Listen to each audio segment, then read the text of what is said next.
Hello and welcome to another video and podcast from Fantasy Football Scout. It's burning questions time. I am not Andy, I'm Joe, but joining me as ever is Pras. It's my turn to step into the helicopter. Pras, how are you doing?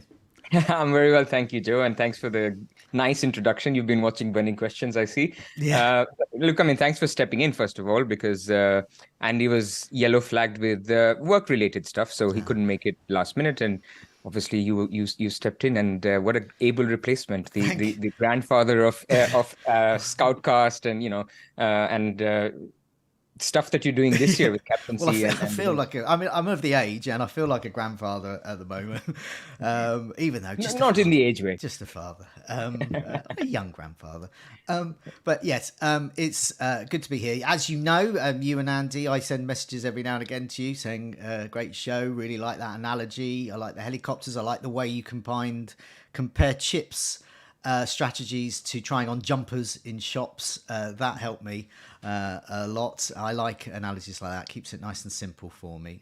So I'm a fan. So I'm a fan, and I'm appearing on the show. So this is a good day for me.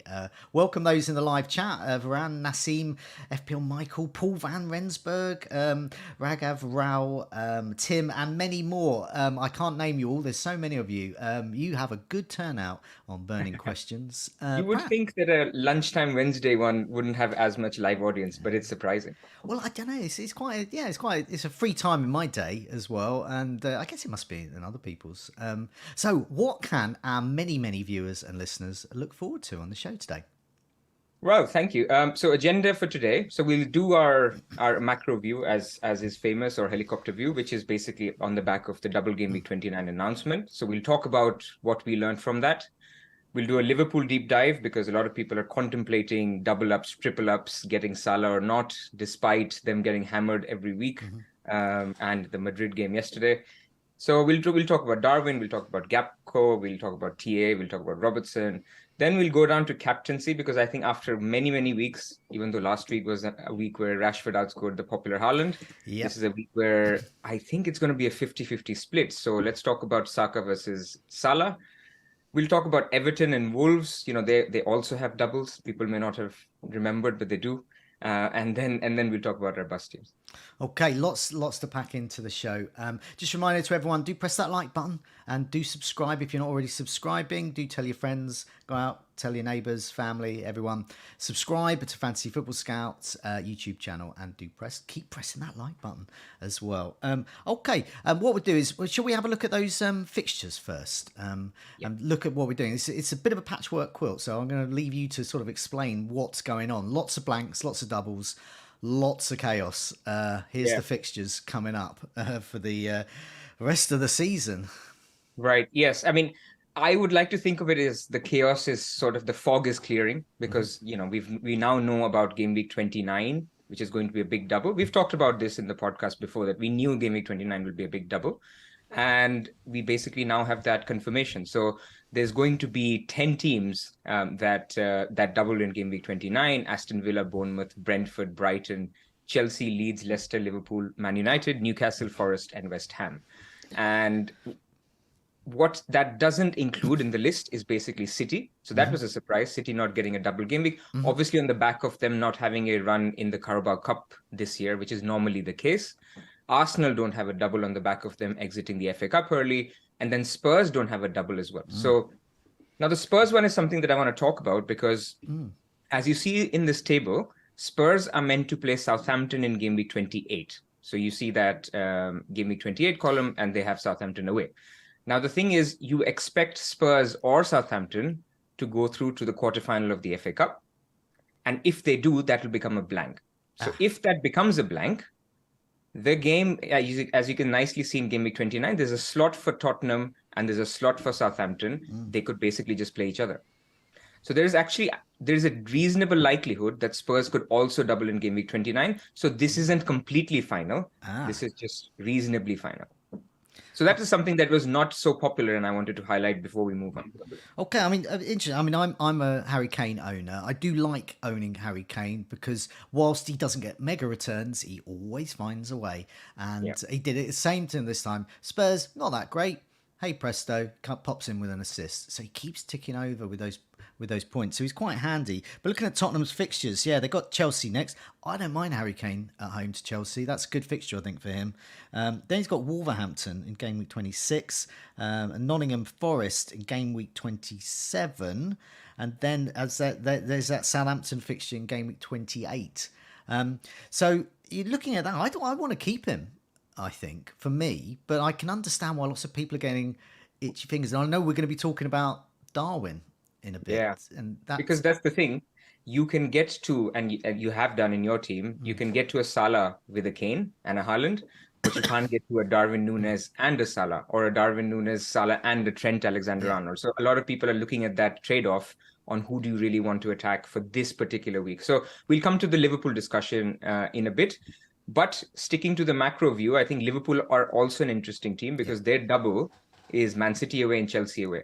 So if you're hoping to sort of triple up on Liverpool now and sort of go through game week 29 without you having used a wild card before or without using a free hit, it's a little bit awkward because do you really want Trent, Darwin and Salah? I know you have transfers, but you don't want those three to show up against Man City and Chelsea away, despite Chelsea's issues. Yeah, I mean, I've got... I can't remember. I just got a Liverpool player in, but I didn't have any Liverpool players. So I've sort of dipped my toe into Liverpool.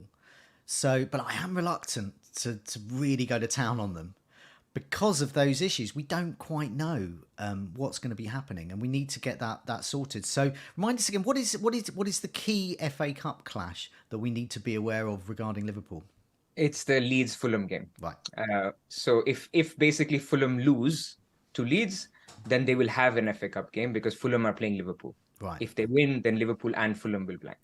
Okay, so it's quite pivotal. I think I'm still going to just sort of my strategy. I'm just going to sort of dip my toe into them and move on. But I can see I might miss out. But I think those that really go into Liverpool and are hoping that the FA Cup goes in a particular way for their strategy, I think that's going to be really important move. I mean, looking at this at the moment, I mean, I don't know if I'm getting ahead of myself here, but do you have a vague chip strategy in your head of what you're going to do? See, basically, we'll know everything about Game Week 28 next week. Right. So at the moment, my advice would be all you need to think about is do you go all in, basically jump into the pool, or dip your toe into the pool, basically with Liverpool. Okay. Because if you go all in, then you're almost committing yourself to one of two chip strategies. One of two, I say, because if Liverpool then have a game in 28, then you're very happy because you have a team full of Liverpool players, Arsenal players, Trippier, Kepa, for example, all have a game. So you would be fine for 28. So you're actually in a good position. If you go all in, but they don't have a game, then you're almost committing yourself to wildcarding before game week 28.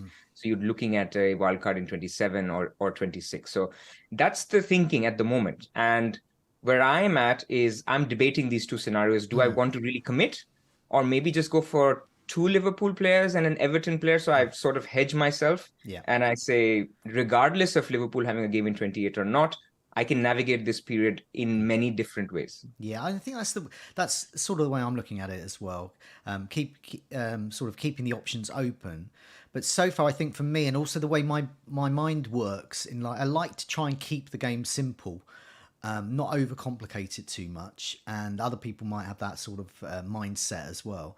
So for me, it's nice and simple. It's a free hit in game week 29, which we're going to talk about. It's a big double, and at the same time, I can then save my wild card and bench boost a bit later for what is to come. And we have more doubles in 33, doubles and blanks rather, 34 and 37. Yeah. So I can look around 33, 34 to be a wild card bench boost sort of time. And that will prepare me for the final few games of the season quite nicely. I don't really like to use a wild card too early. I've done that before. So that for me, but I don't rule out wild carding before game week 29. Set myself up for 28 and indeed 30 and beyond. And then... So sorry to interrupt. I was going to say, you have to... I talked about it last week. You'll have to give up some week. So while you will look to make your gains from 33, 34 and possibly 29 because of the free hit, you will lose out to people who are going all in on Liverpool. If you do, I mean, Liverpool could completely tank and not do well at all. Yeah. But let's say that they do okay. They do okay because they are still a top 4 attack in the league. based on underlying XGI data. So you could do okay. You could do okay with a Trent, and you could miss out on some of those points. You could also miss out maybe on some Brighton assets. Now, in your particular case, and this is always team dependent, some people are well stocked. They have Estupiñán and Mitoma already sitting on their bench and ready to come on for that double. Some people have Tony who they're benching. Others have none.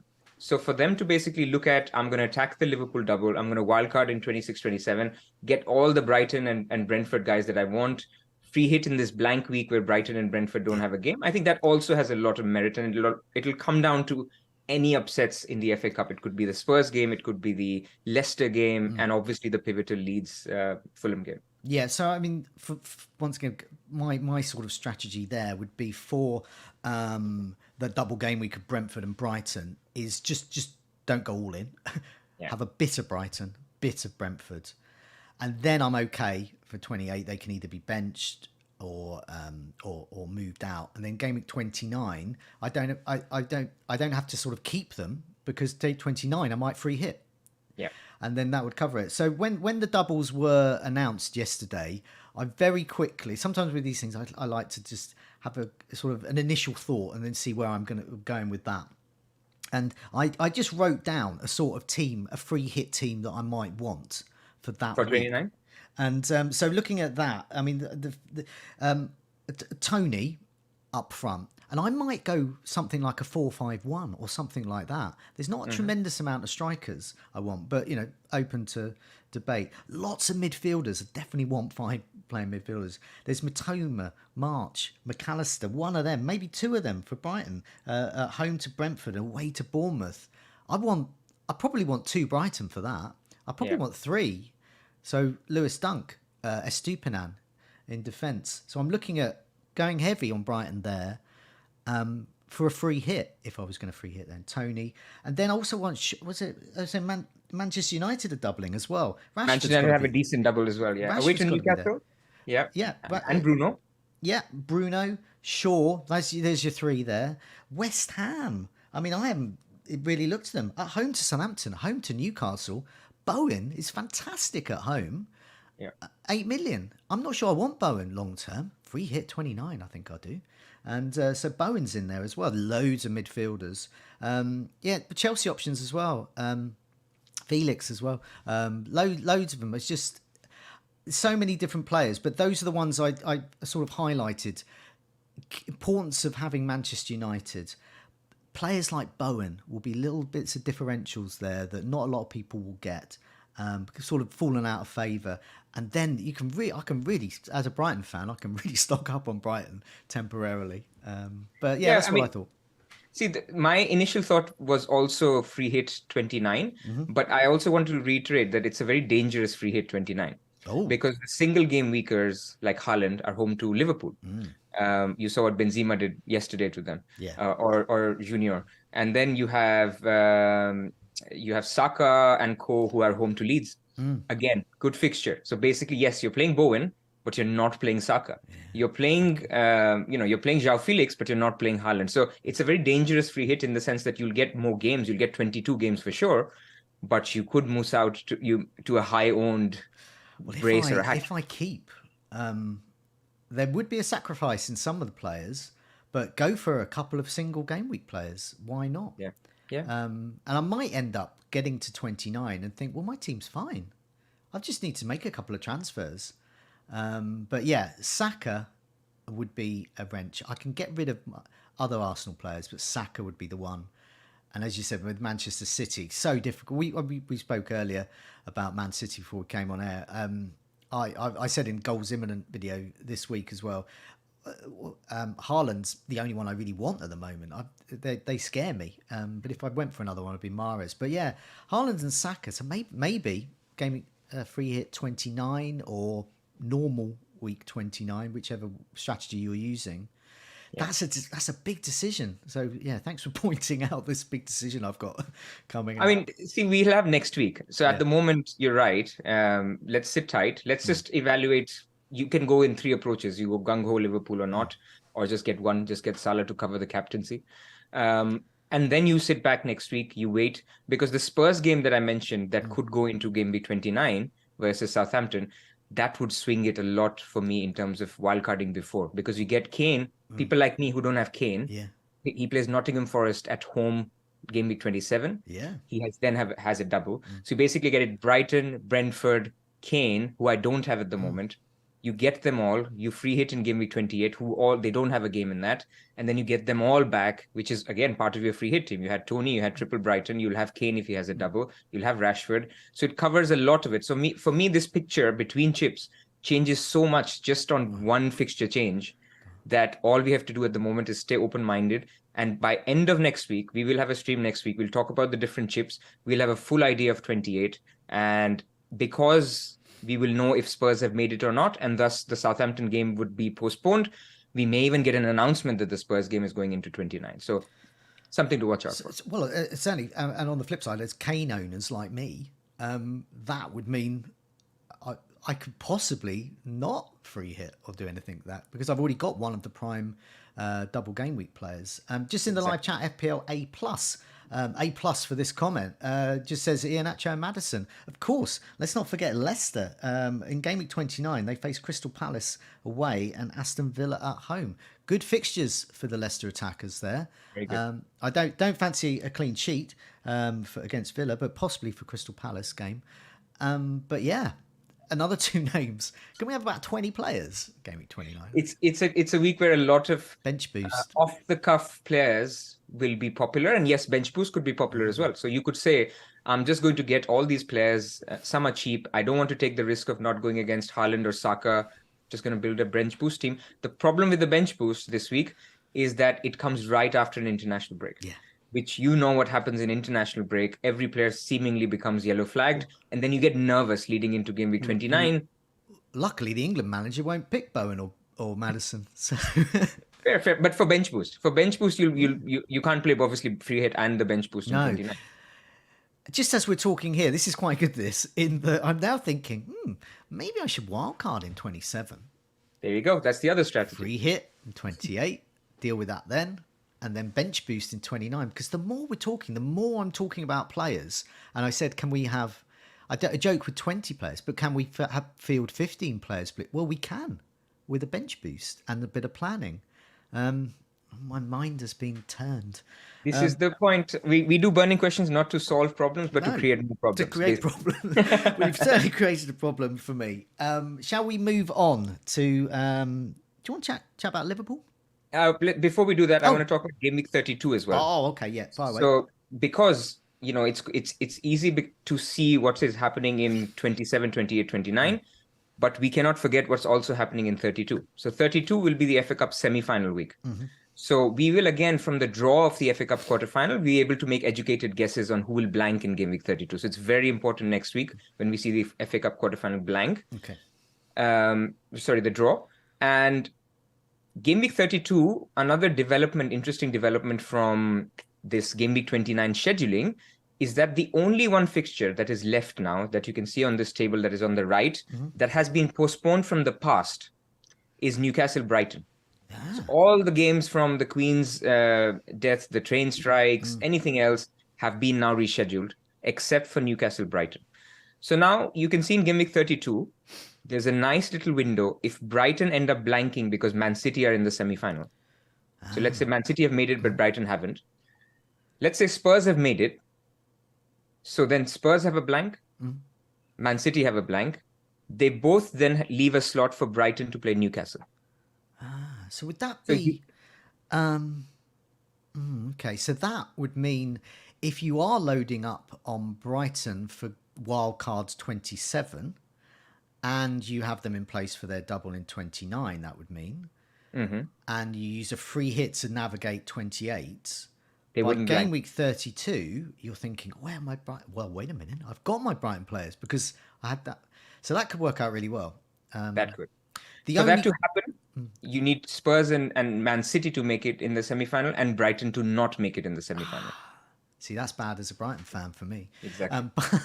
But also, as a Brighton fan, I will notice that who is the right Brighton players to get in. McAllister, we noticed on the goals imminent table earlier in the week, is moving up. He's in a more attacking role with the Lallana out. He could be the Brighton midfielder everyone wants. Right. But at the moment, everyone's looking at Matoma and going, wow, you're just such an incredible player. We simply must have you in our fantasy teams, which, I mean, he is an incredible player. But it might be in FPL terms that McAllister's better. And I still like March as an FPL option in real life as well. I still think he is the most advanced. So it's getting the right ones. Yeah. That's key. But that's the same problem we're facing with Arsenal. Exactly. So that's game week 32. And then the last thing is game week 34. We always go as far as we can. Game week 34 is interesting because it's a very good bench boost week.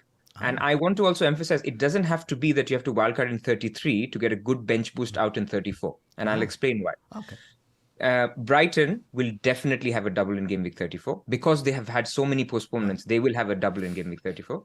Newcastle are very likely to have a double in game week 34.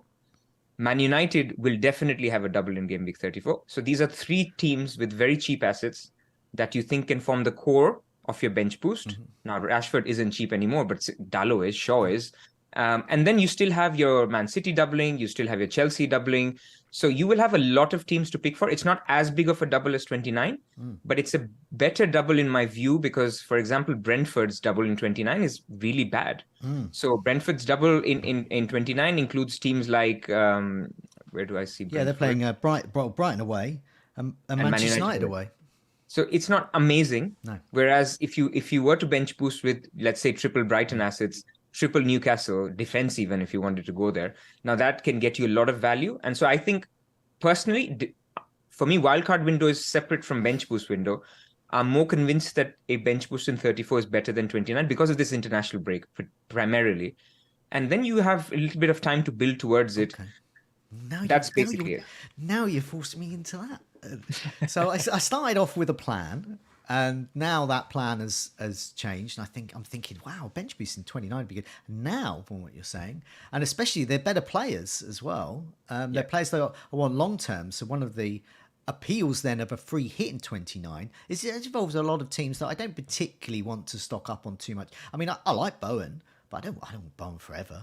But I do Manchester United. I think I'm gonna keep.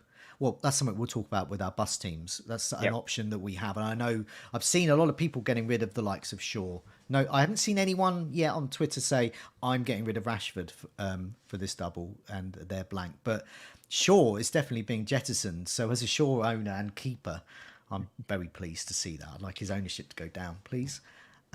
Okay. Did you want to move on or was there any more? Let's move on. Yeah, I think we've done a good deep dive. I would just summarize it as just hold tight, just decide on your Liverpool, which is basically our next segment. Okay, rightio. Liverpool since Gakpo, I've got in the notes here. And this is the slide we've got up here. So, what's this about? Well, people are debating whether we should get Liverpool attackers. And I think, the answer is yes, they are a very good attack still, despite what you're seeing on the pitch. I think they continue to score goals. So over the double game week, you have to sort of get at least one attacker. Now, some can't get to Salah. So some may debate whether I can get to a Gakpo who's easier or maybe a Darwin and I can just continue to hold Kane, for example, and that solves my issue. So we've just compared here the stats since Gakpo started and his numbers are actually pretty good. Now, if you look at XGI, both him and Darwin are ahead of Salah on XGI. In terms of shots in the box, Darwin Núñez is way ahead of all of these guys. Obviously, Gakpo has got a couple of goals and the others have only got one. So Gakpo's numbers are decent. The only problem is last night when they played Madrid, that's the telltale sign ahead of a double game week, right? When you have 60-minute substitutions, Darwin came off, Gakpo came off, in came Jota and Firmino. So whether that happens 60 minutes twice or it happens one game, one gets 80 and the other one gets the other game, it's just very tough to call. So what's your views in terms of the attackers? I'm keen on Salah because just simply for an FPL points, I don't need Liverpool to play well. I don't need Salah to play well for Salah to get points, a bit like Kane. Last night, Liverpool got hammered by Real Madrid. Who got the assist? Who got the goal? A goal. So what's that? That's 5 points plus 3 plus turning up, 10 points. He probably missed out on bonus. That's if that was an FPL match, a Liverpool playing awfully and getting hammered I'm not saying they played awfully. They got hammered. Salah still walks away with 10 points from that match, and that's the kind of player I want in my team. I've seen Gakpo play live at Brighton, and I'm impressed with him. He looks good. I mean, that was in a bad Liverpool side then, and a bad game for them. But he still looked lively. He still looked like he cared. He still looked like he's really up for it. And I think he's going to be a really good FPL, long-term FPL option, but possibly not at the moment. But yeah, I like the look of him. But no, I'm not going to go mad on Liverpool. So Salah's the one I'm looking at, just purely from an FPL points point of view. But I wouldn't sway. I think there are points there for Darwin. Yeah. But I have a slight worry with Salah's start against Crystal Palace. No, don't say that. Because I'm a doom merchant here. But also a happiness merchant, because he was famously benched against Palace, surprisingly, away to Palace, and everyone was shocked. Liverpool playing really well, and they were. I think Firmino got points, and then Salah came on in the And scored, didn't he? And scored a ridiculous amount of points. Scored a brace and then assisted another. I mean, it was a huge 15, 16, 17 point return, but he was on the bench, so it was a real roller coaster if you got in and captained Salah. So that also makes me appeal to Salah, that I don't mind if he's benched, because he's the kind of player that will take a benching in an angry, I'm going to get points way. I don't know enough about Gakpo and Darwin to see them. What goes through Salah's head when he gets benched is pure rage at being benched, because he's up for playing all the time. I don't know if that's the same with Gakpo. I assume it's with most professional footballers, but I don't know to the extent of the anger of Darwin and Gakpo. And to go with the devil, it's Salah in this case. But are you keen? Are you keen elsewhere?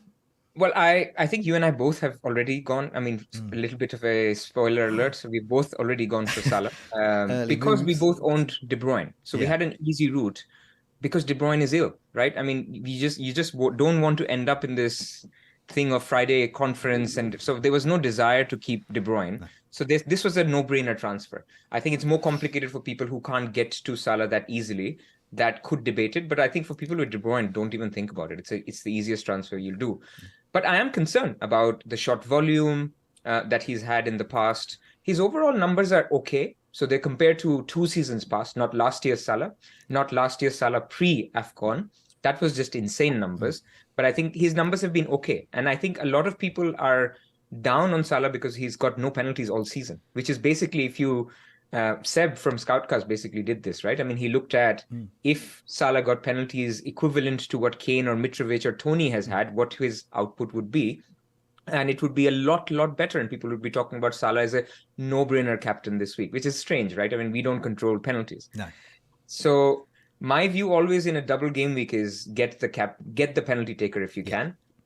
Saka got a penalty in the double game week. Unfortunate for Haaland owners, he didn't take the penalty, but Man City did get a penalty in the double game week. Bruno got a penalty in the double game week. You're just increasing the odds of an event that you yourself don't control. So a double game week, get the penalty taker if you can. So Saka, Salah for me, those are the 2 guys. After that, it's a lot more complicated. It's a lot more complicated based on your team. So if in my team I have Mitrovic, and if basically we don't have any news, they're still being coy on his return, and there's news. It's the early kickoff as well. He's had a very short turnaround between the games.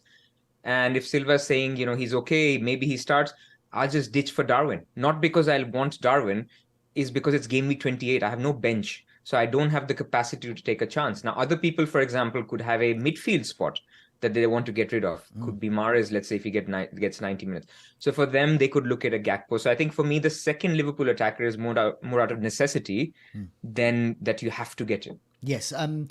When I was talking with Tom earlier in one of the videos we did, the Goals Imminent one, he is a potential Gakpo purchaser, in that he has a space in midfield that he sort of needs to make his moves work. And Gakpo, he's in the market really for a sort of 8 million, sub 8 million midfielder, which makes Gakpo absolutely perfect for a double game week. You can always move him out. There's plenty of players, so many players, namely a Brighton midfielder in game week 27 So Gakpo is a really nice player to have from a strategy point of view, because if he doesn't get many returns in the double game, it doesn't matter. He's not forever. It's just for a week or two. I had some good comments in the live chat while I've been speaking.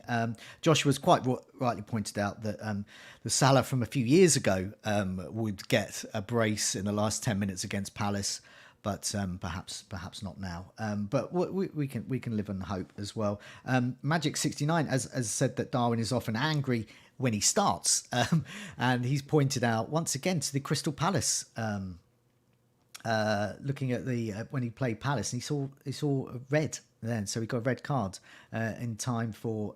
So it could be some revenge there. You dipped out slightly there, but I don't know. I'm back. Can you hear me? Good stuff. Yeah, I can hear you now. I was just talking about some of the comments in the live chat, which is quite timely, really, because your camera froze. But FPL A+ has pointed out that Darwin, when he played Palace last time, he got a red, and so he could be out for revenge. He could be out to basically not get so angry.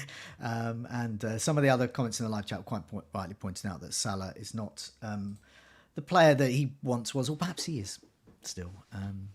But anyway, I like to rely on Salah for this. Yeah. So I think we agreed. Salah +1.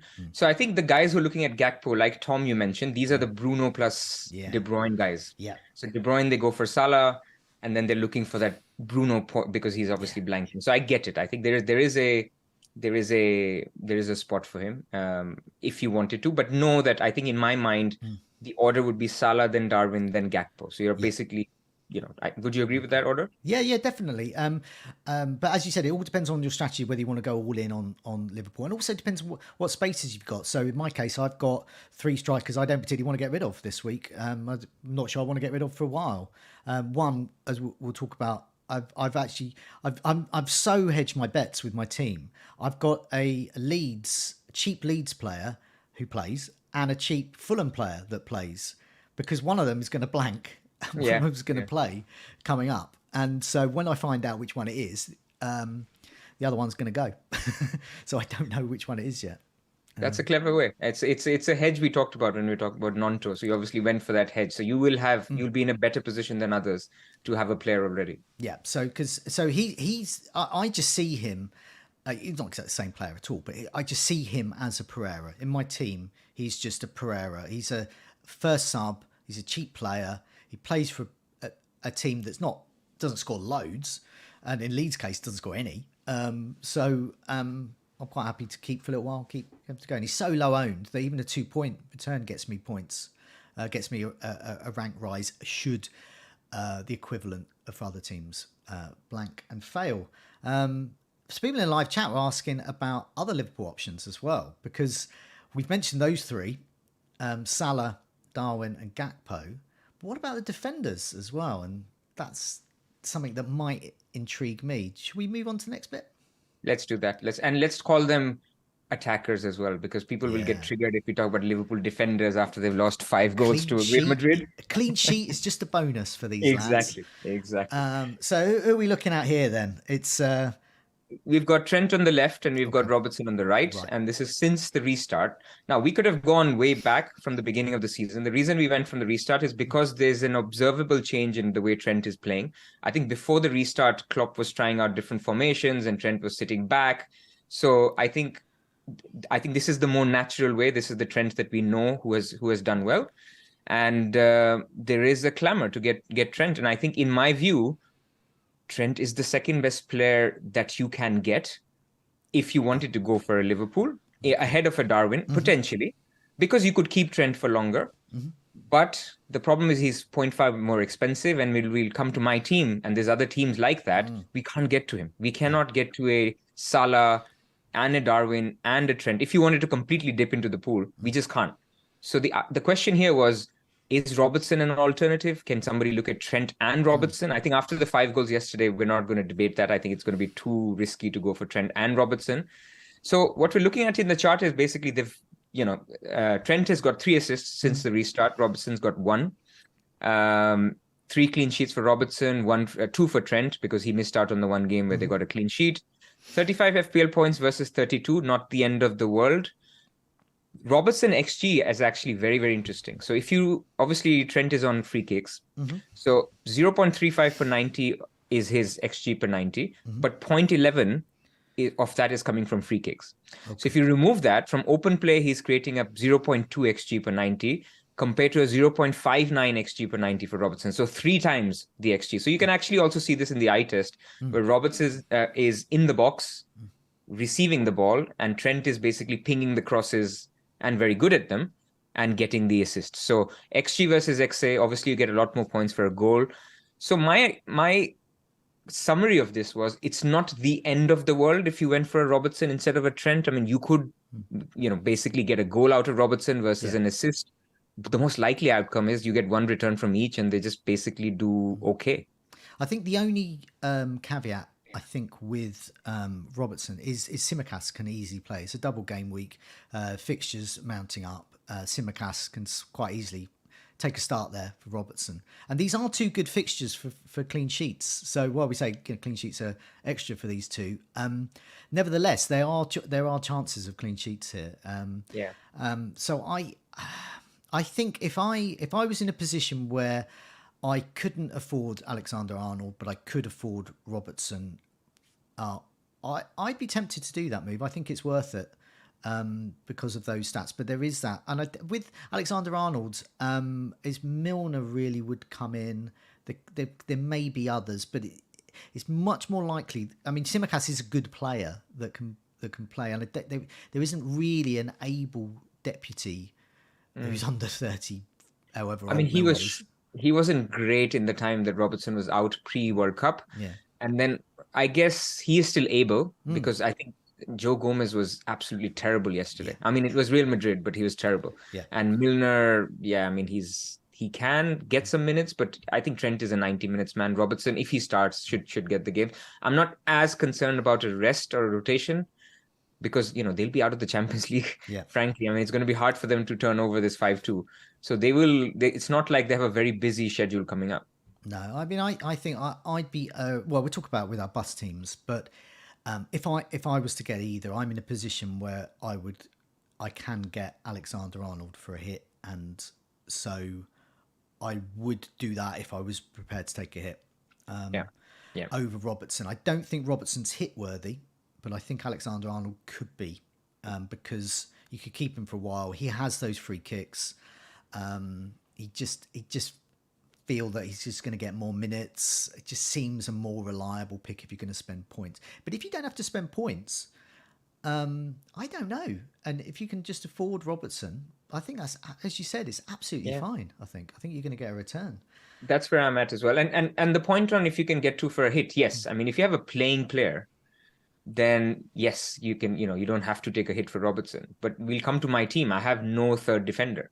No. So I will have to upgrade the Shaw. So I will create his bring down his ownership. Oy. And that's the only way I can get to a Robertson potentially. So I have 2 routes. I'll talk about it when we get to our bus teams. But this is what I wanted to say, that on a XG per 90 basis, these guys don't even come close to the Darwin Núñez. So don't go buying them because they're attackers.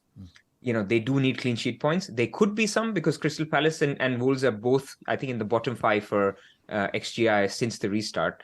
So it could come. They did have 2 clean sheets just before this game.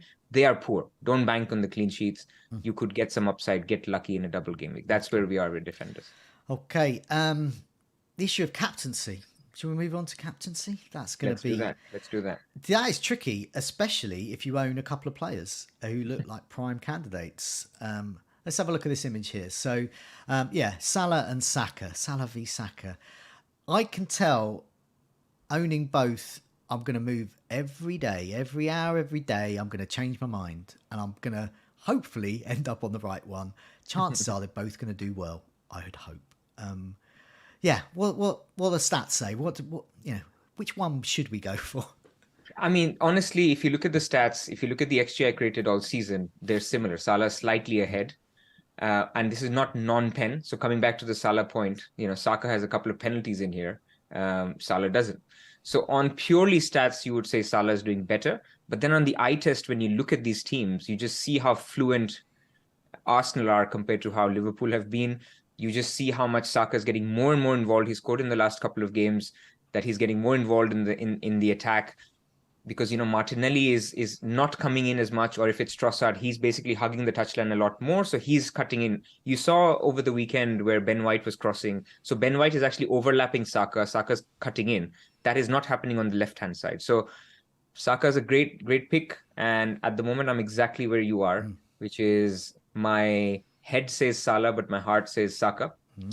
And I think I've seen a few Twitter polls on this, and they're pretty much 50-50, and we know that Twitter tends to be more head than heart.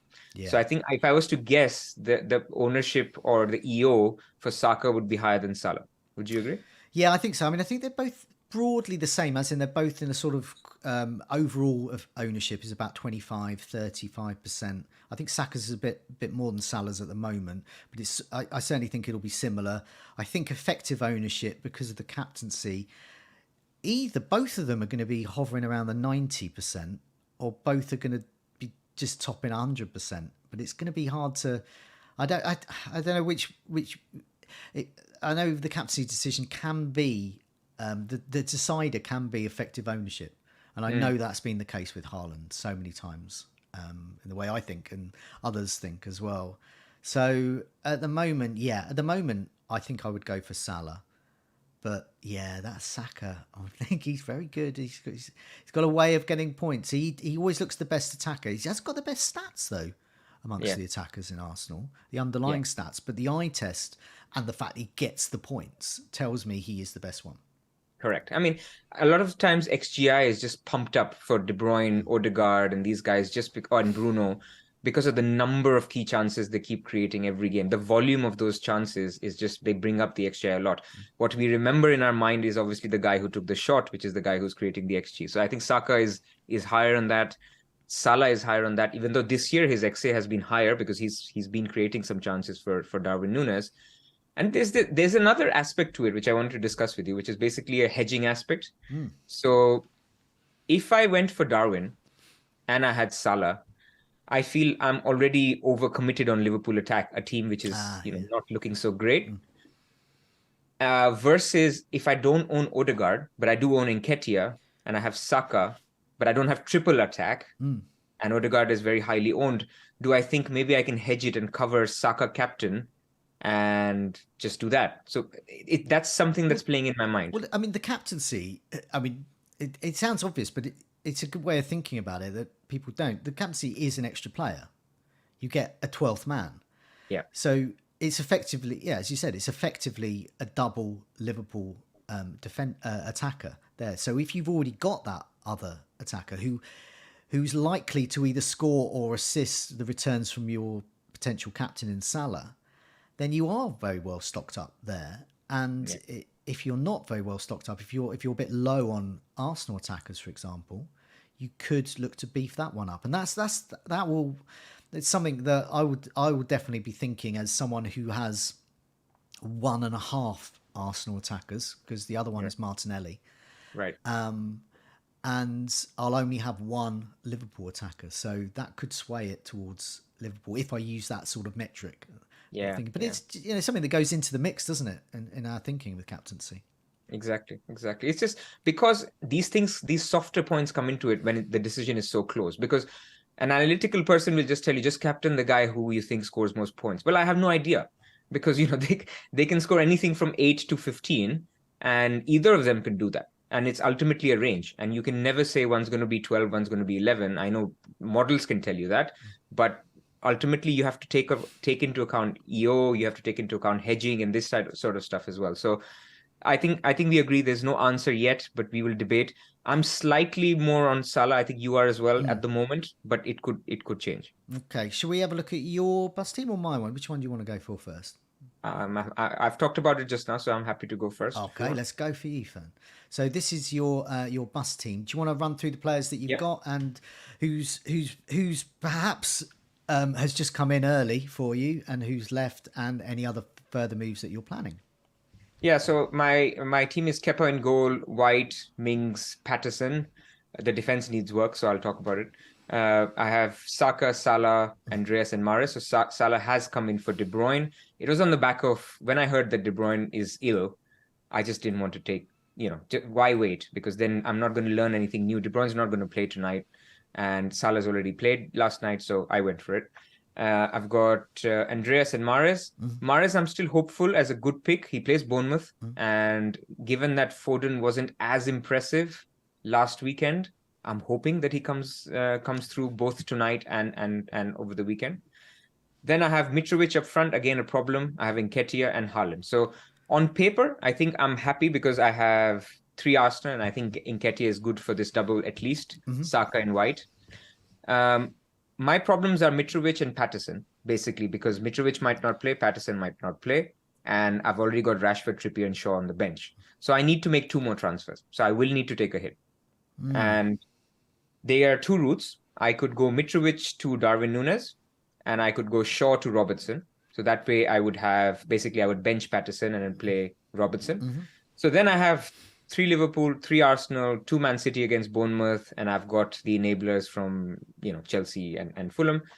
The other option, if Mitrovic magically becomes fit and, Marco Silva literally says that he's fine, or we get some early news that Mitrovic is starting because it is the Friday kickoff. In that case, I can just do Shaw to Trent Alexander-Arnold and leave it. Or I could even do Shaw to Trent, and I could do Patterson to Tarkowski. And that way I have a cover for Mitrovic if Mitrovic doesn't start. So you feel that getting a Liverpool defender is key to this? Because defense is where my team needs work, because I intend to keep Trippier. Yeah. And I've got Patterson, unfortunately, who hasn't made it. So I need a 3rd defender. Okay. I know with Patterson, even he's back on the grass. He's had an under 60 minutes in the under 21s. So he should be available possibly within game week 25. May not be till 26, but he should be available. Yeah. But will he get his place back from Coleman? And Lampard and Deitch are very different beasts. And Deitch absolutely loves Coleman. And Coleman, to his credit, is rolling back the ears and is keeping the likes of Nonto and whoever he's facing at bay. And these are much younger, more athletic lads than he is. It's the Charlie Taylor and Eric Peterson or the Loughton and the other guy. It's the same thing where Deitch likes continuity. So I think I've made my bet. This is not going to be the Patterson double game week, which we dreamed of. No. It's fine. It could have been a great pick going into the World Cup break, but it didn't turn out. Well, this highlights. I mean, I've also got Patterson in my team, and we probably had the same in game week 17. Let's prepare early for Everton's inevitable double game week, which I thought was actually going to be a bit earlier. And you probably had the same thought as well. But that's a little lesson, isn't it, about early planning? And perhaps those that wildcard in game week 26 or 27 might want to be aware of that when it comes to planning around the blanks and double game weeks. Game week 32, 33, 34, 37 time is the wonderful enabler that you got for that time might not actually play, as we found out with Patterson. Correct. Especially if you've got a manager like Deitch there who he sticks with a winning team or sticks with a team that he likes. So lots to ponder there, but it sounds like there may be a hit and it's going to involve a Liverpool defender. Correct. And it could involve Darwin as well.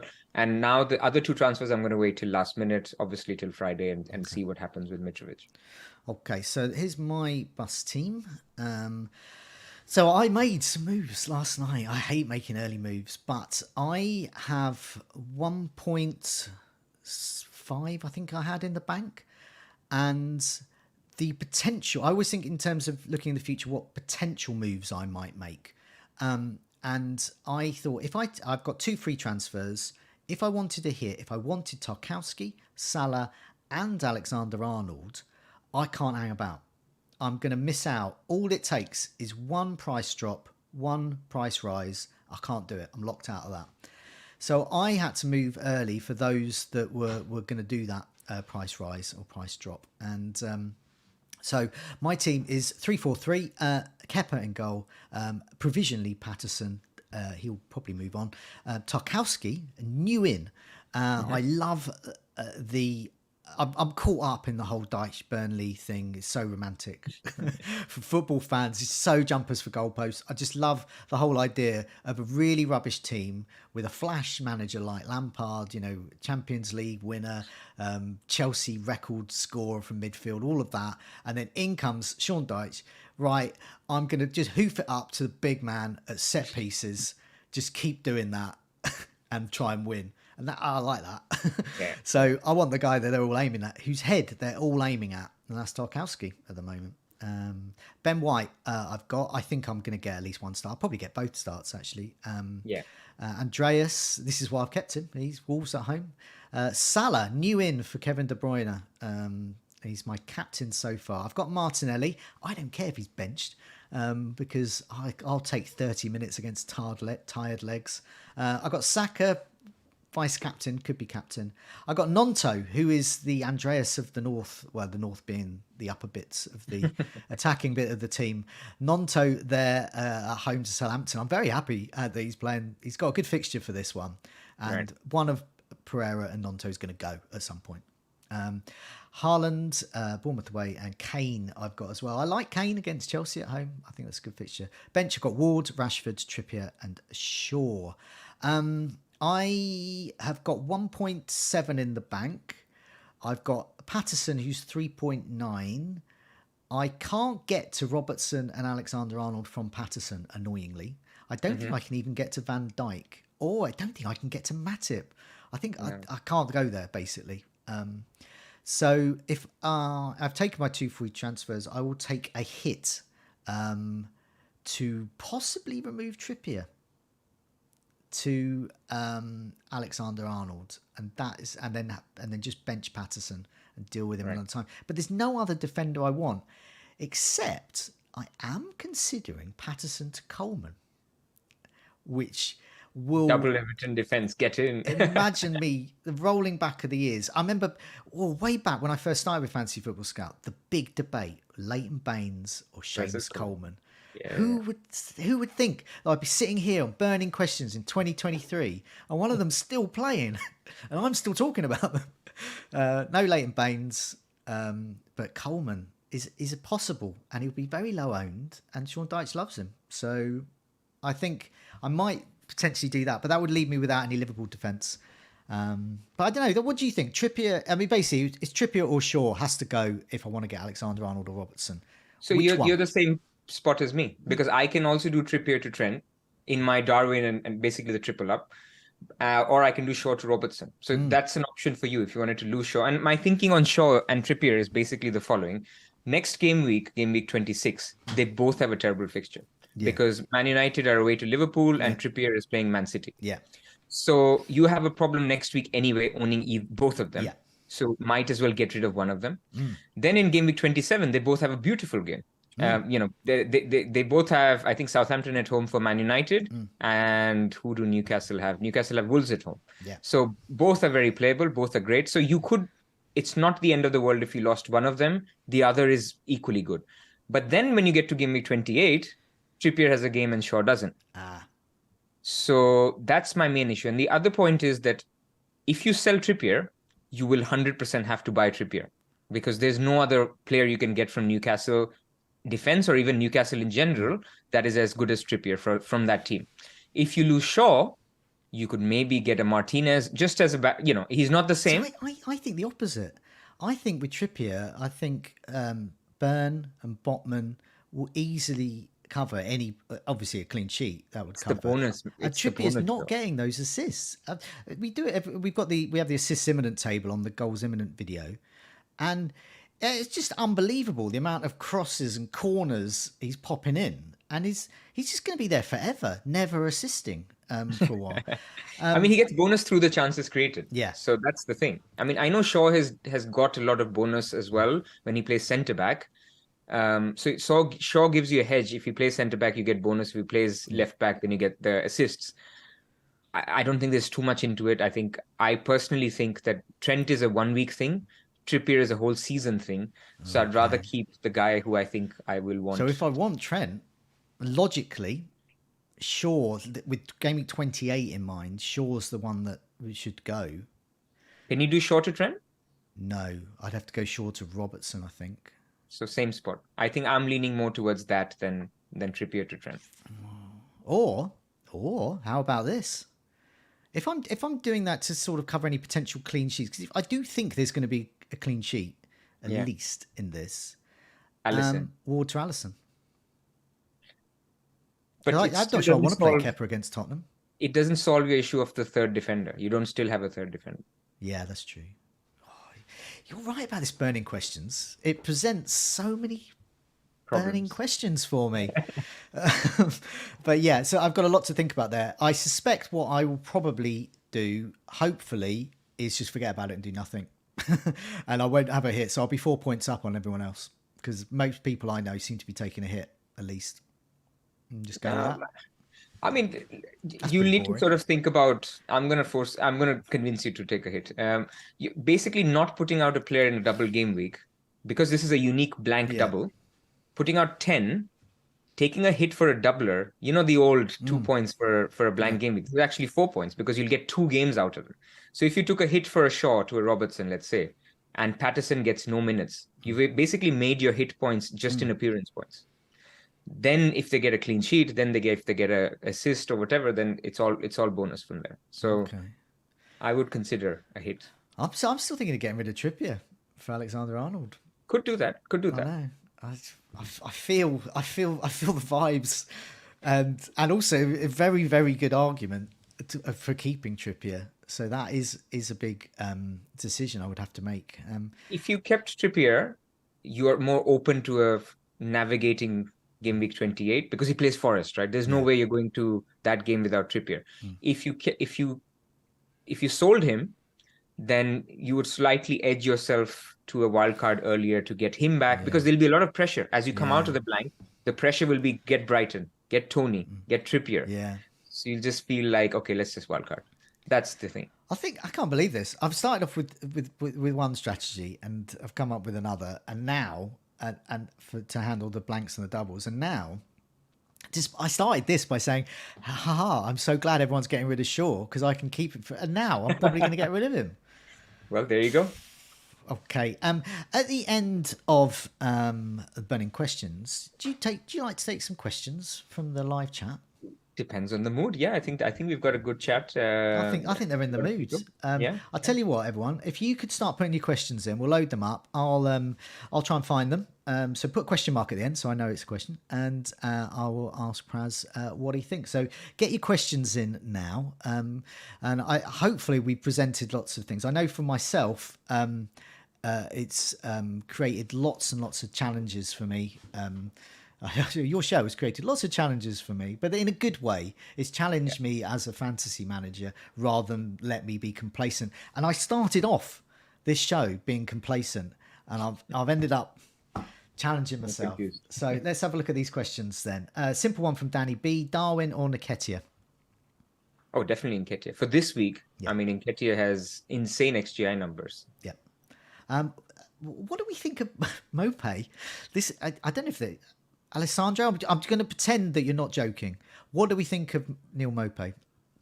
I know where the question is coming from, obviously, because Calvert-Lewin is injured, and they tried this guy Sims in attack, and it didn't work out. So essentially, Mopé is your only attacker that will play both games for Everton, or is likely to play both games for Everton. But hey, it's Everton. I mean, they are good in defense, but you can't back the attacker. So not only are you going for Mopé, you're not going for other good attackers that we're blessed with in the game. Definitely. I'm a Brighton fan. Don't get him. He misses a lot of chances. His use is actually not in FPL. He's actually quite a good player to have, and he's a good player to have in attack because he plays a role where he creates spaces as well, and he's very good at passing actually in the final third. But he's not very good for FPL. Right. So, if you... that's not really a question. Who to sell KDB for if we already have Salah? That's a good question. Well, then you're in the same dilemma as Tom, right? I mean, clearly you've sold Bruno to get Salah, so you still have KDB. Yeah. I think the midfielders are very few and far between in this particular week. So if you don't have a third Arsenal, get Odegaard or Saka.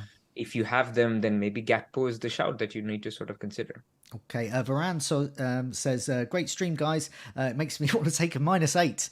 That's the spirit. Okay, Stefan asks, would you get Pickford for Edison? So he's an Edison owner. Doesn't fancy playing Edison against Bournemouth. I would. But would you get Pickford for a double versus Edison against Bournemouth? I would. I mean, basically, the problem has been that City have been conceding the first shot, and Edison has been guilty doing that. So he's a fine pick this week. But not only by getting Pickford, you're getting an extra fixture this week, you're getting an extra fixture in 28, most likely. So basically, getting 2 more fixtures for this transfer. So I think it's worth it.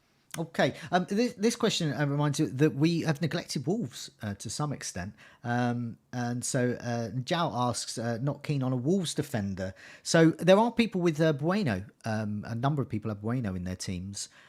So he is obviously a Wolves defender. Yeah, what do you think about Wolves defenders for this week? Not too keen. I mean, away to Wolves, away to Fulham, away to Liverpool, both games, you expect them to concede. So what are you really, I mean, just go for the Everton defender with a little bit more upside. And with the Everton defender, you get a confirmed game in 28. With Wolves, it's 50-50. Yeah, definitely. Worth getting in Darwin for Kane.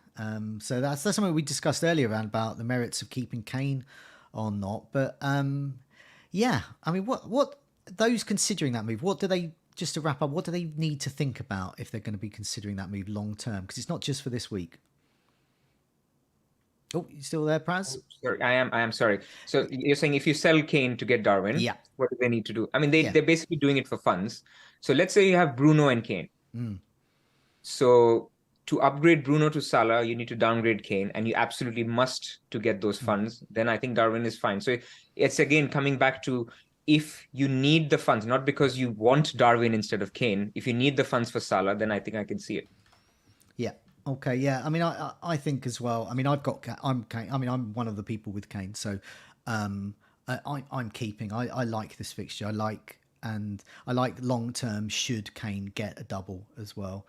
Right. It's just a player I like. It absolutely totally fits my Dullard way of playing, in that it's just steady Eddie points, gets them somehow. Alex Moreno, Mark asks. Alex Moreno, what do we think about Alex? I don't know what the situation is with Dean. If he gets, I mean, just go for Mings like I have. If you want a nailed Villa defender, that will get you every single game. And the one game that Mings missed, he was basically unwell or something. Yeah, So he was get ill. a nailed game. Yeah. So thoughts on captain for game week 28. Okay, so we're looking at that. So game week 28 is going to be a blank game week. Who has the best fixtures for that? So I'll have to scroll back through my notes for that one. Well, we'll have to first make assumptions of who actually blank. So let's assume the big teams all blank. Then you will have basically Liverpool playing Fulham if they do. So that's your Salah captain if you wanted to do that. Arsenal will be popular because Arsenal will play Crystal Palace at home confirmed. So I think Saka will be the go-to captain game week 28. Yeah, that's why. I mean, I would definitely, whatever happens, whatever chip strategy, I want Saka to be part of that. I'm quite happy to dump all other Arsenal players, but Saka's the one I will hold and cherish forever. Akanji to Coleman, Dan Hilton asks. So I was talking about Coleman. Yeah, I mean that would solve an Akanji problem as well, wouldn't it? As in, Man City defenders can't get starts. Yeah, he seems to have lost his spot for Diaz, who, I mean, he was a good defender, but not as good a passer as Akanji. So, I mean, it's hard to say that before looking at the minutes today in the Champions League, but I think it could be worth it because you're just taking away the pain of owning the Man City asset in a blank game week where if he doesn't play, then you have no player and you just get a double game week. So I think it could work, but it's not as clear cut as the Edison to Pickford move where you just get save points as well from Pickford, even if he doesn't do that well. Historia Films, who I remember from my Scoutcast days, it was a regular in the live chat there. Historia Films asks, do we Captain Darwin? That would be obviously over the likes of Salah and Saka. I mean, that's bold, isn't it? It is bold. And if Saka didn't have a double game week, so basically you want to captain Darwin because you don't feel Salah. But really, I mean, if you're going against Saka, against Darwin, who may play 60 minutes one game, 65 minutes another game, it's just very, very tricky. I don't see what's the purpose of taking that risk. Okay, Christofari asks, Nonto, Salah and Tarkowski in for Kane, Almiron on Bueno or Nonto. It's quite complicated, this one. I see it. I can see it. I think it's a little bit team specific. It's very team specific. He's got lots of options there. Nonto, Salah, and Tarkowski in. Okay, I'll address those ones first. I don't think Nonto I have, and I've had for a while. He's useful if you want to hedge your bets on Fulham and Leeds. He's a good strategy player, but he's obviously an enabler. Salah and Tarkowski in, yes. So it's a question of get them in. I think they're priority players, personally, and so it's up to you how you want to fund that. But some of his options include getting rid of Kane.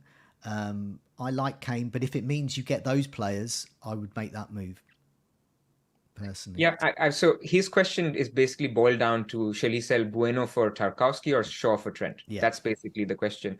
I think there's upside with Trent, to be honest, even though we've talked a lot about it. We can disagree, but I just think between Trent and Tarkowski, you go for Trent in the double game week where he's looking, attacking again.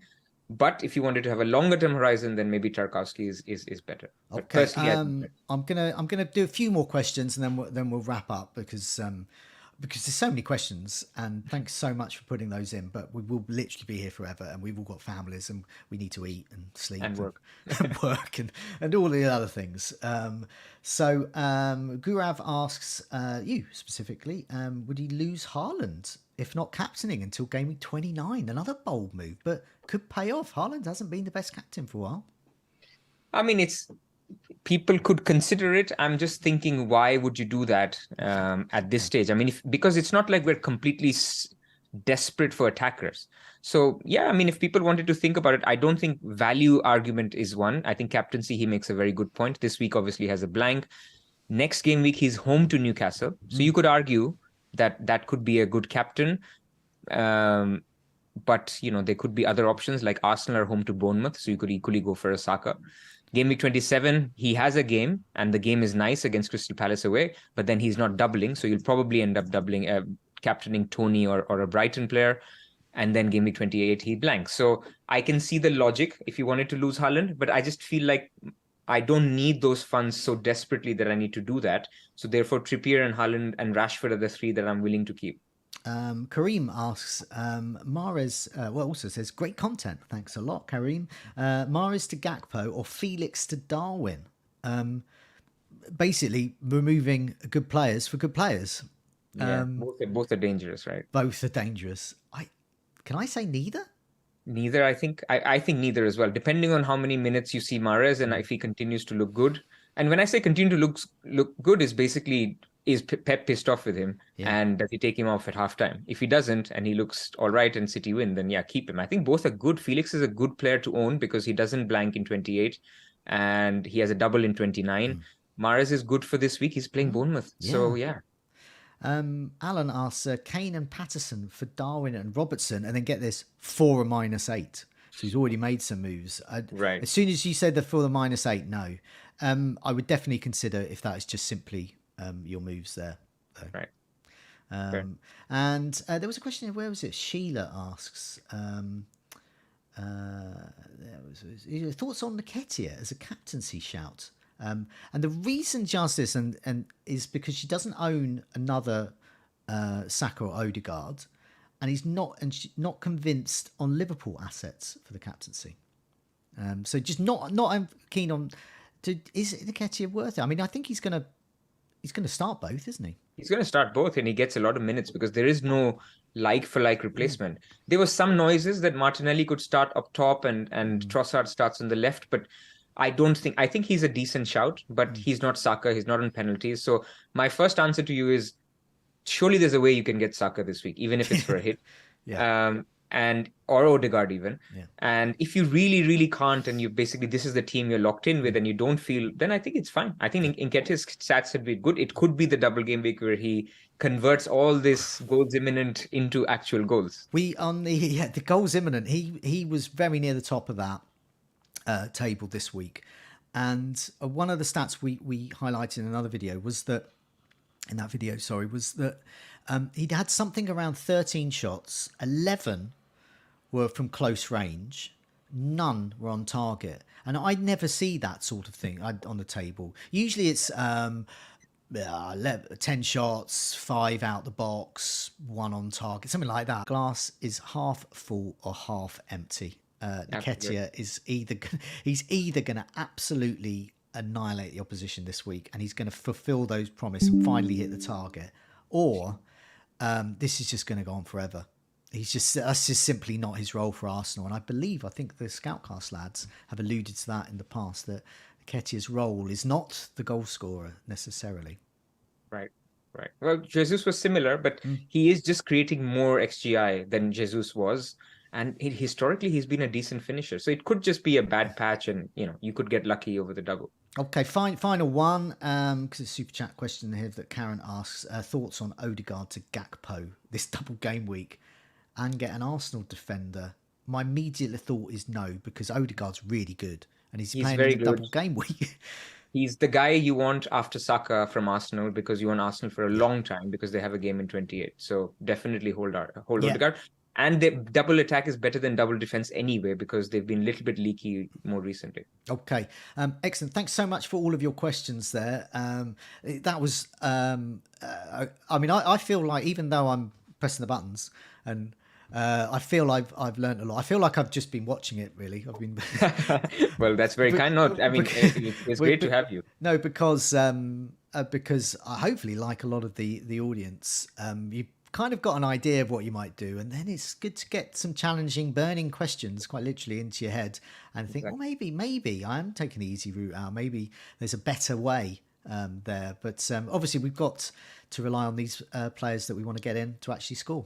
Pras, thanks so much for having me on the show. And you'll be back next week, won't he? I hope. He should be back next week. And next week is a big one because we'll have the full picture for Game Week 28, like we said in the beginning. So it'll be a big one on chips, planning, and pros and cons. So yeah, I'll reach out to you. We'll probably need to do it after the FA Cup, which is not Wednesday, but a Thursday. But we'll plan it. Okay. We'll plan that next week and get that there. So it looks like another not to be missed episode. Thanks for everything, Praz. Good luck with your game week. Good luck with your chip strategy. And I'll say good luck to myself for my chip strategy, which will no doubt change after this show. Thank you, Joe, for joining. Thanks a lot. See you soon. Right. Bye.